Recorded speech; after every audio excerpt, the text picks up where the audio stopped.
Will Gillen was diagnosed with epilepsy when he was just 4 months old. Now almost 12, Will suffers from 4 different types of seizures that have left his brain incapable of developing mental function past that of a 2-year-old. We have exhausted over 10 different seizure meds over the years, also special diets, and a surgically implanted vagal nerve stimulator. Shelley Gillen has tried just about everything to help her son. So when CNN aired a documentary last year on Charlotte Figi, a 6-year-old girl whose seizures have been reduced with the help of medical marijuana, the Gillens took notice. So my husband and I made sure that we watched it, and we were just fascinated. And we were like, oh my gosh, we would love to have Will be able to try this. It doesn't get you high.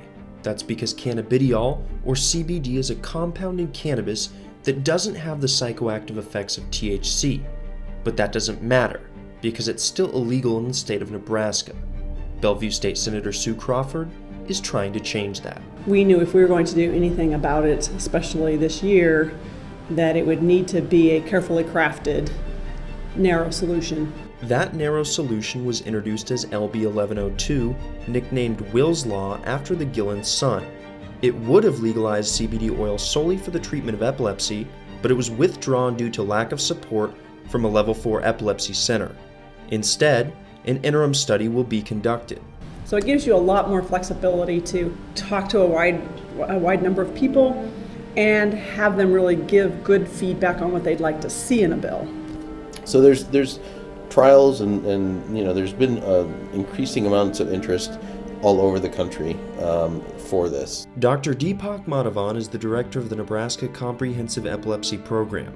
He's been working with Senator Crawford towards a solution.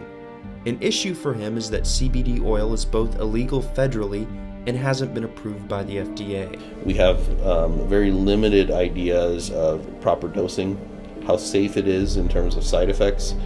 We don't know anything about the effects on the brain, good or bad. This lack of knowledge is what's preventing legislation from passing.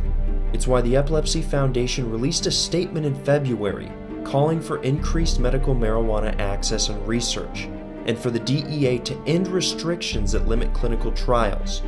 For the Gillen family, epilepsy education and awareness remains key, so that someday families might have another option to turn to.